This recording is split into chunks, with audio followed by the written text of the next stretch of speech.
Hi అండి, అందరికీ నమస్తే. Welcome back to my channel Chandu comedy vlogs. బ్రహ్మంగారి కాలజ్ఞానం ప్రకారం 2025లో జరగబోయే పరిణామాలు ఏమిటి, వాటి గురించి వీడియోలో చెప్పుకుందాం. బ్రహ్మంగారు కాలజ్ఞానంలో కొన్ని వేల విషయాలు చెప్పారు. వాటిల్లో చాలా వరకు నిజమయ్యాయి. అందుకే ఆయన కాలజ్ఞానం ప్రపంచమంతా ఎంతో ప్రసిద్ధిగాంచింది. ఆంధ్రప్రదేశ్లోని కర్నూలు జిల్లా పనగానపల్లి మండలంలోని గరిమిరెడ్డి అచ్చమ్మ ఇంటిలో గోపాలకుడిగా ఉంటూ రవ్వలకొండలో కాలజ్ఞానం రాశారు. బ్రహ్మంగారు కాలజ్ఞానంలో కొన్ని వేల విషయాలు చెప్పారు. వాటిల్లో చాలా వరకు నిజమయ్యాయి. అందుకే ఆయన కాలజ్ఞానం ప్రపంచమంతా ఎంతో ప్రసిద్ధిగాంచింది. ఒకరోజు మిగతా గోపాలకులు ఈ విషయాలన్నీ చూసి భయపడి పరుగు పరుగున అచ్చమ్మగారికి ఈ విషయాన్ని చేరవేస్తారు. మరుసటి రోజున యథావిధిగా ఆవులను తీసుకుని వెళ్ళి చుట్టూ గిరి గీసి రవ్వలకొండలో కాలజ్ఞాన రచన గావిస్తూ ఉన్న బ్రహ్మంగారిని చూసి ఆశ్చర్యపోతుంది అచ్చమ్మ. బ్రహ్మంగారి మహిమ తెలుసుకున్న అచ్చమ్మ పుట్టుగుడ్డివాడైన తన కొడుకు బ్రహ్మానందరెడ్డికి చూపు ప్రసాదించాలని ప్రార్థిస్తుంది. బ్రహ్మంగారు తన దివ్య దృష్టితో బ్రహ్మానందరెడ్డి గత జన్మ పాపాలను దర్శించి అతనికి చూపు ప్రసాదించి పాప నివృత్తిని గావిస్తారు.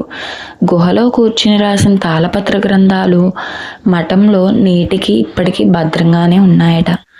కాలజ్ఞానం రాసిన తర్వాత బ్రహ్మంగారు కంది మల్లయ్యపల్లె చేరి వడ్రంగి వృత్తి చేస్తూ గడిపారట. తన వద్దకు వచ్చిన వారికి వేదాంతాన్ని వినిపిస్తూ కులమతాలకు అతీతంగా అంతా సమసమాజం బాటను నడవాలని బోధించారట. అయితే 2025 సంవత్సరంలో అనేక మార్పులు ప్రకృతిలో మానవుల్లో జరగబోతున్నాయని రాశారట. బ్రహ్మంగారు కాలజ్ఞానం ప్రకారం 2025 సంవత్సరంలో జరిగే నిజాలు రహస్యాల గురించి తెలుసుకుందాం.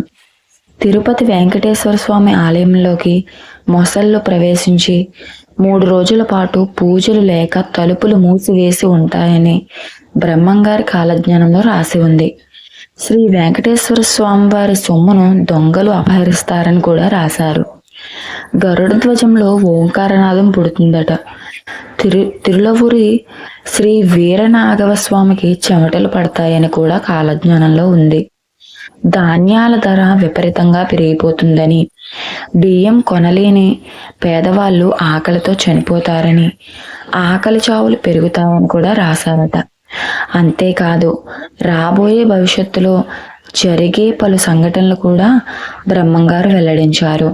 2025 తర్వాత కూడా బ్రహ్మంగారి మఠానికి ఈశాన్య దిశలో ఒక మహిళ గర్భం దాల్చుతుంది. ఆ గర్భం పగిలి బిడ్డ పుడుతుంది. ఆ సమయంలో ఆకాశంలో ఉరుములు మెరుపులు పడి అక్కడ ప్రజలు మరణిస్తారట. బంగారం ధర 1,00,000కు చేరుతుంది. అలాగే ఇత్తడి కూడా రేటుకు బాగా పలుకుతుంది. కృష్ణానది బెజవాడ అమ్మవారి ముక్కుపుడకు అందుకుంటుంది. చెన్నకేశవ స్వామి మహిమలు తగ్గిపోతాయి. కృష్ణానది మధ్యలో ఒక బంగారు రథం పుడుతుంది. దాన్ని చూసిన వారికి ఆ కాంతి వల్ల కళ్ళు కనిపించవట. కంచి కామాక్షమ్మ విగ్రహం నుంచి రక్తం కారుతుందని రాశారు.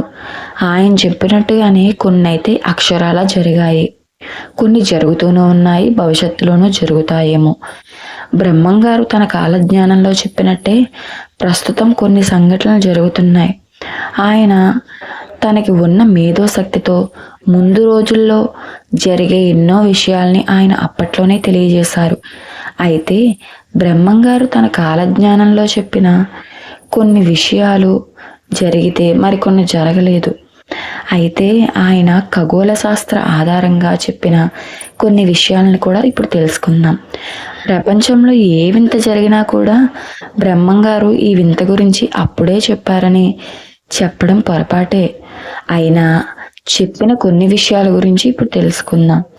ఆయన తెరపై మెరిసిన వారే రాజకీయాల్లోకి ఎంట్రీ ఇచ్చి ప్రజలను ఏలుతారని చెప్పారు. ఆయన చెప్పినట్లే ఎంతోమంది సినీ నటులు రాజకీయాల్లో కీలక పాత్ర పోషిస్తున్నారు. ఎడ్లు లేకుండానే బళ్ళు నడుస్తాయని కూడా చెప్పారు. దానికి నిదర్శనం ఇప్పుడు మనం వాడుతున్న బైక్స్, కార్లు. అలాగే ఆకాశంలో ఎగిరే పక్షులు వాహనాలని కూలి ప్రజలు చనిపోతారు అని చెప్పారు. ఆయన చెప్పినట్లే ఇప్పటికే ఎన్నో విమానాలు ప్రమాదాలకు గురై ఎంతోమంది చనిపోయారు. అయితే ఆయన చెప్పిన ప్రతి విషయం మరి ఎలా జరుగుతున్నాయి అని ప్రజలు శాస్త్రవేత్తలు ఆశ్చర్యపోతున్నారు. ఇంకా బ్రహ్మంగారు ఏం చెప్పారంటే, ఏ ఇంటికి కూడా యజమానులంటూ ఉండరు, ఎవరికి వారే యజమానులు. ఉమ్మడి కుటుంబాలనేవే కనుమరుగైపోతాయి. ఆడ మగ వాయి వరుస మరిచి ప్రవర్తిస్తారు. వేశ్యల వల్ల ప్రజలు భయంకరమైన వ్యాధులకు గురవుతారు. అందరికీ మనుషుల కంటే డబ్బే ప్రధానంగా ఉంటుంది అని అప్పుడే తాళపత్ర గ్రంథాల్లో చాలా స్పష్టంగా తెలియచేశారు. రాజులు తమ ధర్మాన్ని మరిచి విందు వినోదాల్లో మునిగిపోతారని చెప్పారు. శాంతమూర్తులకు కూడా విపరీతమైన కోపం వస్తుందని చెప్పారు. వివిధ వర్ణాల వారు తమ ధర్మాన్ని మరిచి ఇతర ధర్మాల కోసం తాయెత్తుల మందుకు పోతారని చెప్పారు.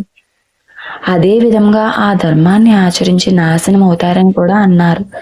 పంటలు సరిగ్గా పండక, పాడి పశువులు సరిగ్గా పాలు ఇవ్వక అనేక సార్లు భయంకరమైన కరువు సంభవిస్తుందని కూడా చెప్పారు. బ్రాహ్మణులు తమ ధర్మాలని వదిలి ఇతర ధర్మాలని ఆచరించడం వల్ల దేశం అల్లకల్లోలంగా మారుతుందని చెప్పారు. ప్రజలు అప్పులని నోట పట్టుకుని తిరుగుతాయని, గోడలు మండే రోజులు వస్తాయని చెప్పారు. నోటి నుండి నెత్తురు కక్కుతూ అనేక మంది మరణిస్తారని, అలాగే జంతువులు కూడా ఇలాగే మరణిస్తాయని చెప్పారు. దుర్మార్గులు రాజ్యాలు నిలుతారని, మంచి అనే కష్టాలు పడతారని చెప్పారు. మత కలహాలు ఊహించని రీతిలో పెరిగి ఒకరిని ఒకరు చంపుకుంటారని ఆనాడే తెలియజేశారు. అలా చంపుకోవడం ఇప్పుడు మనం చూస్తూనే ఉన్నాం.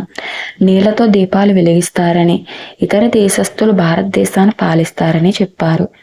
గతంలో కూడా ఇదే జరిగింది. పట్టపగలే చుక్కలు కనిపించి కొంతమంది ప్రజలు మరణానికి కారణమవుతుందని కూడా చెప్పారు. స్త్రీ పురుషులందరూ కామానికి వశమయ్యి ధర్మాలను మర్చిపోతారని చెప్పారు. తిరుమల శ్రీవారి క్షేత్రంలో దొంగతనాలు, దోపిడీలు జరుగుతాయని, 5,000 ఏళ్ల తరువాత గంగ కనిపించకుండా పోతుందని కూడా చెప్పారు.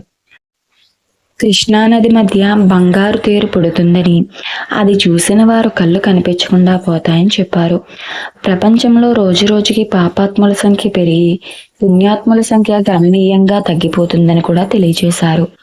కంచి కామాక్షి అమ్మ కళ్ళ వెంట నీరు కారుతుందని, ఇది జరిగిన తర్వాత వందలాది మంది మరణిస్తారని, ఆవు కడుపును దూడ పుడుతుందని, పిల్లలు లేని స్త్రీలకు పిల్లలు పుడతారని, ఈ భూమిపై ఉండే ఆచారాలు పూర్తిగా నాశనం అయిపోతాయని చెప్పారు. శ్రీశైలం ఆలయం దగ్గర మందు, చేపలు అమ్ముతారని తెలిపారు. అలాగే హైదరాబాద్కి టెర్రరిస్టుల వల్ల చాలా ప్రమాదం ఉందని, 2027లో సంభవించే సూర్యగ్రహణం భూమిపై అత్యంత ప్రభావం చూపిస్తుందని తెలిపారు. 2034లో ప్రపంచ యుద్ధం జరుగుతుందని, 2037-38లో ఒకే ఒక గొప్ప వ్యక్తి జన్మిస్తాడని తెలియజేశారు. ఇక 2040-41లో ఇండియా పాకిస్తాన్ మధ్య పెద్ద యుద్ధం జరుగుతుందని, అలాగే 2042 నాటికి భారత భూభాగం తగ్గిపోతుందని తెలిపారు.